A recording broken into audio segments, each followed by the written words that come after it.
அமெரிக்க Iran பேச்சுவார்த்தைகள் எந்த நிலையில் உள்ளது? பேச்சுவார்த்தைகளில் என்னென்ன திட்டங்கள் ஒப்புதல் வழங்கப்பட்டது? தொடர்ந்தும் மத்திய கிழக்கில் நிலவும் பதற்றமான சூழ்நிலை. லெபனான் மீது இஸ்ரேல் தாக்குதல் பேச்சுவார்த்தைக்கு முட்டுக்கட்டையாக மாறியிருக்கும் தகவல்கள்.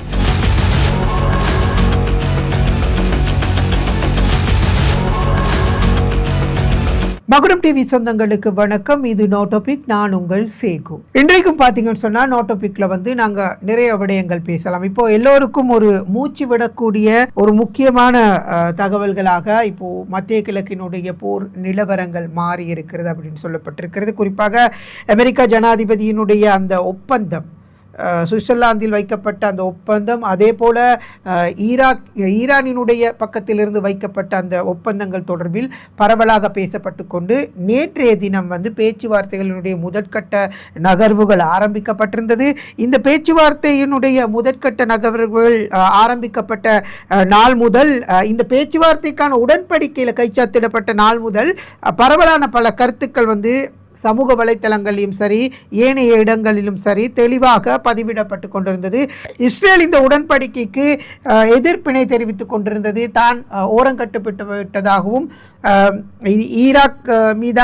ஈரான் மீதான இந்த ஒப்பந்தம் என்பது தங்களை ஏவுகணை திட்டத்திற்கு கீழ் ஈரானினுடைய இந்த ஒப்பந்தங்கள் ஆதிக்கம் செலுத்தும் என்கின்ற ஒரு விடயத்தினையும் சொல்லி இஸ்ரேலினுடைய அமைச்சர்கள் பல கருத்துக்களை முன்வைத்திருந்தாங்க.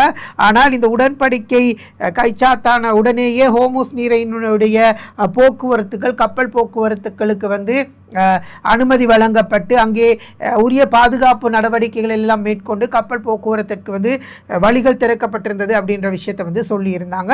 இப்போது உலக அதன் அடிப்படையில் பார்த்திங்கன்னா சர்வதேச ரீதியில் மசகு எண்ணெய்களினுடைய விலைகள் கூட ரொம்ப கணிசமான அளவு 3 மாதத்துக்கு முதல் எப்படி இருந்ததோ அந்த அளவு குறைந்திருந்தது அப்படின்ற ஒரு கருத்துக்களை சொல்லியிருந்தாங்க. இலங்கையில் குறைக்காதது வேறொரு விவகாரம். அது இலங்கையினுடைய ஒரு வேறு மெத்தடில் போகிறதுனால அவங்க குறைக்கிறத பற்றி பேச மாட்டாங்க, கூட்டுறதை பற்றி மட்டும் தான் பேசுவாங்க. அது அப்படி இருக்கட்டும். இப்போது இந்த விவகாரத்தில் பார்த்தீங்கன்னு சொன்னால் இப்போது ஏற்கனவே பல செய்திகள் வந்து கொண்டே இருந்தது. குறிப்பாக சனிக்கிழமை இந்த உடன்படிக்கை தொடர்பில் சுவிட்சர்லாந்துக்கு போகணும் அப்படின்னு சொல்கிற ஒரு நிலவரம், பேச்சுவார்த்தை, அமைதி பேச்சுவார்த்தை நடத்தணும் அப்படின்ற முடிவு இருக்கிற நேரமே திடீர்னு இஸ்ரேல் எப்படியும் அமெரிக்காவுக்கு இந்த உடன்படிக்கையில் கைச்சாத்திடப்பட்டதுனால இஸ்ரேலுக்கு அவ்வளவு மன திருப்தி இல்லை அப்படின்னு சொல்லப்பட்டது.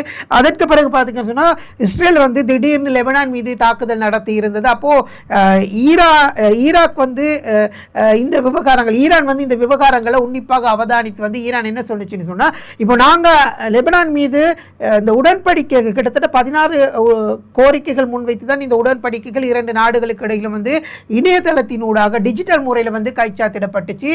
அப்போது இந்த விடயத்தில் முக்கியமான ஒரு பாயிண்டாக இந்த லெபனான் மீது தாக்குதல் நடத்தக்கூடாது அப்படின்ற ஒரு விடயத்தை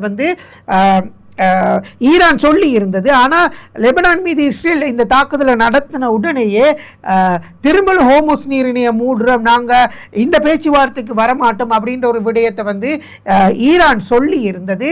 ஆனால் அமெரிக்காவினுடைய துணை ஜனாதிபதி வான்ஸ் என்ன செஞ்சிருந்தார்னு சொன்னால், இஸ்ரேலுடன் பேச்சுவார்த்தையை நடத்தியிருந்தார், தாக்குதல் நடத்தக்கூடாது, இப்படியான விடயங்களை அவர் கோரியிருந்ததாக சொல்லப்படுகிறது. எவ்வாறு இருப்பினும் அமெரிக்காவினுடைய தலையீட்டின் கீழே அல்லது அமெரிக்கா இந்த பேச்சுவார்த்தைக்கு முக்கியமான ஒரு தூண்டுகோலாக இருந்தது. பாகிஸ்தான், உங்களுக்கு தெரியும், பாகிஸ்தானுடைய நாட்டில் போயிட்டு உயர்மட்ட குழுக்கள் சந்தித்து பேச்சுவார்த்தை நடத்தி இப்படியான விஷயங்களை செய்திருந்தாங்க. இப்போ இதற்கு கட்டாரும் துணையாக இருந்தது. அப்போது கட்டாரும் பாகிஸ்தானும் நடுநிலை வகித்து தான் இந்த பேச்சுவார்த்தைகளை முன்னோக்கி கொண்டு சென்றிருக்கிறது, இந்த உடன்படிக்கையை முன்னோக்கி கொண்டு சென்றிருக்கிறது என்கின்ற பெருமை அந்த நாடுகள் இரண்டுக்கும் சேர்ந்திருக்கு. காரணம், எல்லா நாடுகளும் இதில் ரொம்ப பாதிக்கப்பட்டிருந்தாங்க. பொருட்களின் விலை, எரிபொருள் விலை, எல்லா விடயத்திலையும் அதிகமான பாதிப்புகளை குறிப்பாக வளர்ந்து வரக்கூடிய நாடுகள் ரொம்பவும் இந்த பொருளாதார சிக்கலுக்கு முகம் கொடுக்க ஆரம்பித்திருந்தது. இதை கவனத்தில் கொண்டு தான் இந்த பேச்சுவார்த்தை ஆரம்பிக்கப்பட்டது. இப்போ பார்த்தீங்கன்னு சொன்னால் நேற்று நள்ளிரவு முதல்ல வந்து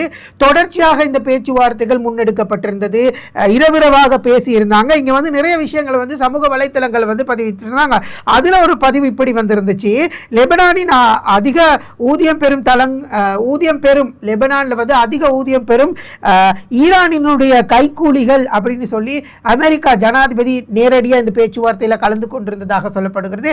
அமெரிக்கா ஜனாதிபதி நேரடியாக வந்து ஈரானை பார்த்து குத்தம் சொல்லி இருக்கிறார். அப்போ ஈரானினுடைய தலைமைத்துவம் என்ன சொல்லி இருக்குன்னு சொன்னா, அந்த அமெரிக்க ஜனாதிபதி டொனால்ட் ட்ரம்பினுடைய பேச்சுவார்த்தைக்கு தக்க பதிலடி வழங்கி இருக்கிறது அப்படின்னு சொல்லப்படுகிறது.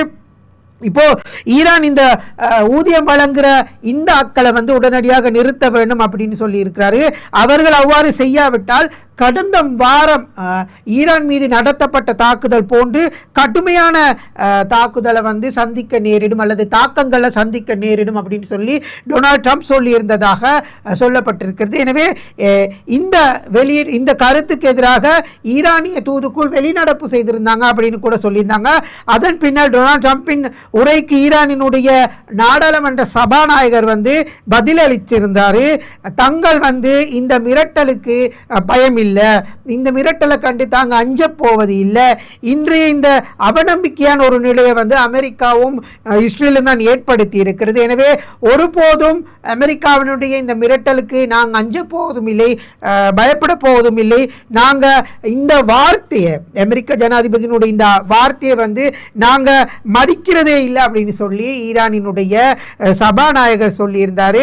அதே போல் இந்த பேச்சுவார்த்தைகள் தொடர்பில் பெரிய அளவு நம்பிக்கை இல்லாத நிறைய பேர் இருக்கிறாங்க. இப்போ நாங்கள் கூட அமெரிக்காவுக்கும் இஸ்ரேலுக்கும் அந்த இரட்டை நாக்குன்னு சொல்லுவோம் இல்லையா, அப்போது அவங்க எந்த நேரத்தில் தாக்குவாங்க, பேசுகிற இந்த விடயத்தை சரியாக நடைமுறைப்படுத்துவாங்கன்ற சந்தேகம் எல்லாருக்குமே இருக்கு. எங்களுக்கு கூட இருக்கும். இப்போ இப்படி உடன்படிக்கையில் கைச்சாத்திட்டு ஒரு பக்கமாக செயற்படுறவங்க கூட இருப்பாங்க.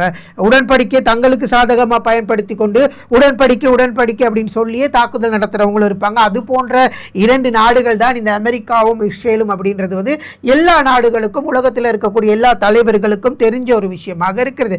அதே போல் பார்த்தீங்கன்னு சொன்னால் இன்னொரு இடத்துல கண்ட செய்தி தான் அமெரிக்காவினுடைய பேச்சுவார்த்தை குழுவுடன் இணைந்து போட்டோ எடுப்பதற்கு, அதாவது புகைப்படம் எடுக்கிறதுக்கு கூட ஈரானினுடைய பேச்சுவார்த்தை குழு இனங்களை மறுத்து விட்டது அப்படின்னு சொல்லியிருந்தாங்க. கை குலுக்கிறதுக்கோ அல்லது ஒன்றாக இணைந்து புகைப்படம் எடுக்கிறதுக்கோ மறுத்துட்டாங்க அப்படின்னு சொல்லப்படுகிறது.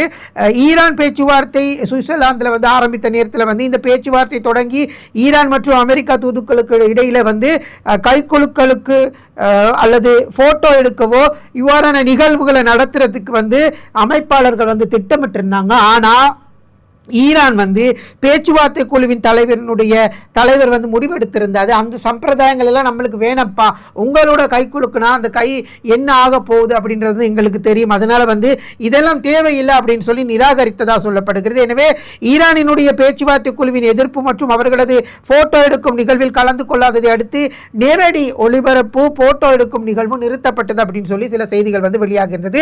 அதற்கு பிறகு ஈரானிய தூதுக்குழுவினரை சந்தித்து நடைபெறவிருந்த சில விடயங்களை வந்து ஒத்தி வச்சிருக்கிறாங்க அப்படின்னு சொல்லி இருக்கிறாங்க. பேச்சுவார்த்தை நடைபெறும் இடத்திலிருந்து ஊடகவியலாளர்கள் வெளியேறுவதற்கு 5 நிமிடங்கள் அவகாசத்தை ஈரானிய தூதுக்குழுவிடம் அமெரிக்கா தூதுக்குழு கேட்டிருந்தது. ஈரானிய தூதுக்குழுவினர் மேற்படி சம்பிரதாயங்களில் கலந்து கொள்ளாமலேயே பேச்சுவார்த்தைக்கு முன்பாக அந்த நிகழ்வு நடத்தப்பட்டதாக தெரிய வருகிறது அப்படின்னு சொல்லி கூட சொல்லி இருக்கிறாங்க. எவ்வாறு இருப்பினும் அமெரிக்கா மற்றும் ஈரானுக்கு இடையிலான வரலாற்று முக்கியத்துவம் வாய்ந்த முதலாம் நாள் உயர்மட்ட ராஜதந்திர பேச்சுவார்த்தைகள் நிறைவடைந்திருக்கிறது அப்படின்ற ஒரு விஷயம் தான் சொல்லப்பட்டிருக்கிறது. பாகிஸ்தான் மற்றும் நான் ஏற்கனவே சொன்னது போல கட்டார் மத்தியஸ்தல இந்த பேச்சுவார்த்தை நடத்திருந்தது. குறிப்பாக வந்து மத்திய கிழக்கு பிராந்தியத்தில் அமைதியை ஏற்படுத்துவதற்கு எட்டப்பட்ட தற்காலிக உடன்படிக்கையின் தொடர்ச்சியாக இந்த பேச்சுவார்த்தை முன்னெடுக்கப்பட்டு வருகின்றது அப்படின்ற விஷயத்தை எல்லாரும் தெரிஞ்சதுதான். இதில் வந்து குறிப்பாக லெபனானில் நான் ஏற்கனவே சொன்னேன், அதிக ஊதியம் கொடுத்து இயக்கப்படும் தங்களது ஆதரவு படைகளை வன்முறைகளை ஈரான் உடனடியாக நிறுத்த வேண்டும் அப்படின்னு டொனால்ட் ட்ரம்ப் ரொம்ப காரசாரமாக பேசியிருந்தாரு. அடப்பொங்கை அவங்க பேச்சுக்கு நாங்கள் ஏன் மதிப்பு கொடுக்கணும் அப்படின்ற ஒரு ரியாக்ஷனை வந்து ஈரான் காட்டி இருக்கிறதாக வந்து சர்வதேச ஊடகங்கள் வந்து செய்து வெளியிட்டிருக்கிறாங்க. அதே போல இந்த பேச்சுவார்த்தையில் வந்து இந்த அச்சுறுத்தலுக்கு ஈரானின் தலைமை பேச்சாளர் முகமது பாக்கர் காலிப் வந்து சொல்லி தனது எக்ஸ்தலத்தில் வந்து பதிவிட்டிருந்திருக்கிறாரு. இந்த எச்சரி, இந்த நையாண்டிக்கு, இந்த பூச்சாண்டி இதெல்லாம் நம்மளுக்கு செல்லுபடியாகாத ஒரு விஷயம், நிறைய பேரை நாங்கள் இப்படி பார்த்துருக்கிறோம் அப்படின்ற ஒரு கருத்தை வந்து சொல்லியிருக்கிறாரு. எனவே இப்போ சர்வதேச மட்டத்தில் அனைவரும் எதிர்பார்த்திருக்கக்கூடிய ஒரு கலந்துரையாடலாக, பேச்சுவார்த்தைகளாக இது இடம்பெற்று கொண்டிருக்கிறது. எவ்வாறு இந்த பேச்சுவார்த்தைகள் இடம்பெற்று கொண்டிருந்தாலும் லெபனான் மீது இஸ்ரேல் தாக்குதல் நடத்தி இருக்கிறது. அதிலையும் நிறைய பேர் உயிரிழந்திருக்கிறாங்க. அதே போல இப்போ காசாவில் வந்து இஸ்ரேலிய படைகள் நடத்திய தாக்குதலில் மேலும் 9 பேர் கொல்லப்பட்டிருப்பதாக சொல்லப்படுகிறது.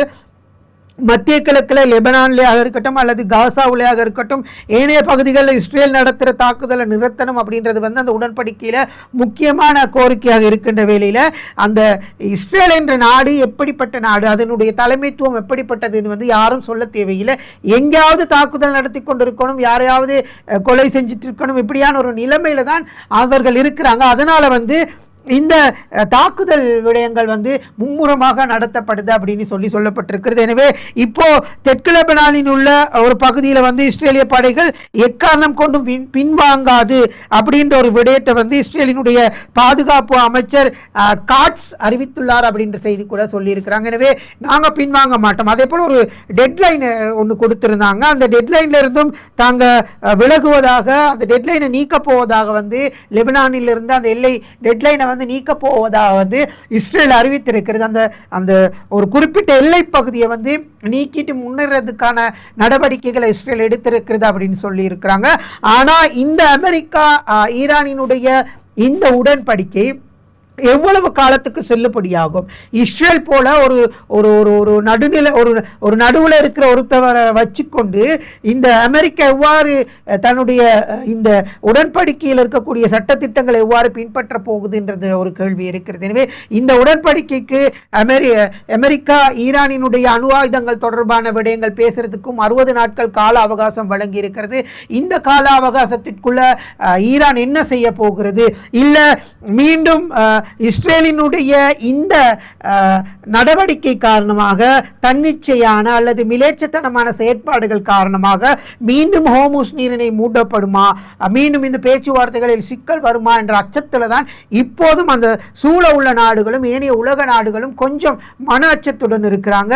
இஸ்ரேல் எப்படியும் விட்டு கொடுக்காது, தன்னுடைய வெறிகளை தீர்த்து கொள்றதுக்கு செயற்படும் அப்படின்ற கருத்துக்களை கூட சர்வதேச ஆய்வாளர்கள் வந்து சொல்லி இருக்கிறாங்க. எவ்வாறு இருப்பினும் இந்த பேச்சுவார்த்தை ஒரு நல்ல ஒரு பேச்சுவார்த்தையாக அமையணும். ட்ரம்பினுடைய அந்த மிரட்டல்தனமான பேச்சுக்கள் குறைந்து சமநிலையில் சில விடயங்கள் உடன்பாடுகள் எட்டப்படணும் அப்படின்றத எல்லோருடைய வேண்டுகோளாகவும் கோரிக்கையாகவும் இருக்கிறது. எனவே இந்த பேச்சுவார்த்தைகள் வெற்றியளித்து விட்டால் இனிமே எரிபொருள் சிக்கல், மசகு எண்ணெய் சிக்கல் அப்படி வராது அப்படின்ற ஒரு நிலைமையில் இருக்கிறாங்க. சர்வதேச கப்பல் போக்குவரத்துக்கு எந்த கட்டுப்பாடுகளும் தடைகளும் வராது. இதனால் வந்து உலக நாடுகள் நிம்மதியாக தங்களுடைய நடவடிக்கைகளை மேற்கொள்ள முடியும் அப்படின்ற ஒரு விடயத்தை சொல்லி இருக்கிறாங்க. எனவே நாங்கள் பொறுத்திருந்து தான் பார்க்கணும். இப்போ முதல் நாள் பேச்சுவார்த்தை முழுமையாக நிறைவடைந்திருக்கிறது.